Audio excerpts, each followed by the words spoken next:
how to see your interactions on Instagram. That's what we're going to do in today's video. But first, make sure to like the video, subscribe to the channel, and write down below in the comments section any suggestion or question that you have. Also, make sure to watch our previous videos and tutorials where I have playlists for many apps, and let's get started.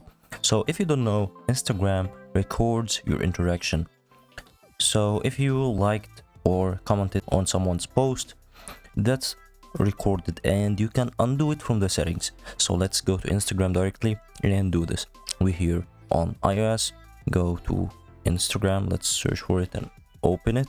Go to your profile by clicking on your profile picture in the bottom right, and then go and click on the menu dashboard from here. From the three dashes here, this is the menu. When the menu opens for you, click on your activity.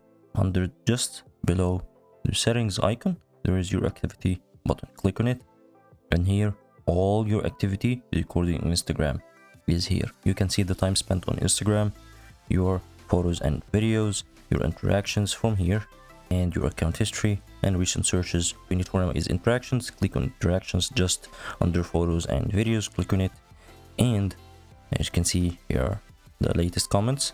All the comments that you do are here, and the likes are here, and the story replies are here, and the reviews are here. And that's it. Hope you guys enjoyed the video. Don't forget to like the video, subscribe to the channel, and write down below in the comments section any suggestion or question that you have, and have a nice day.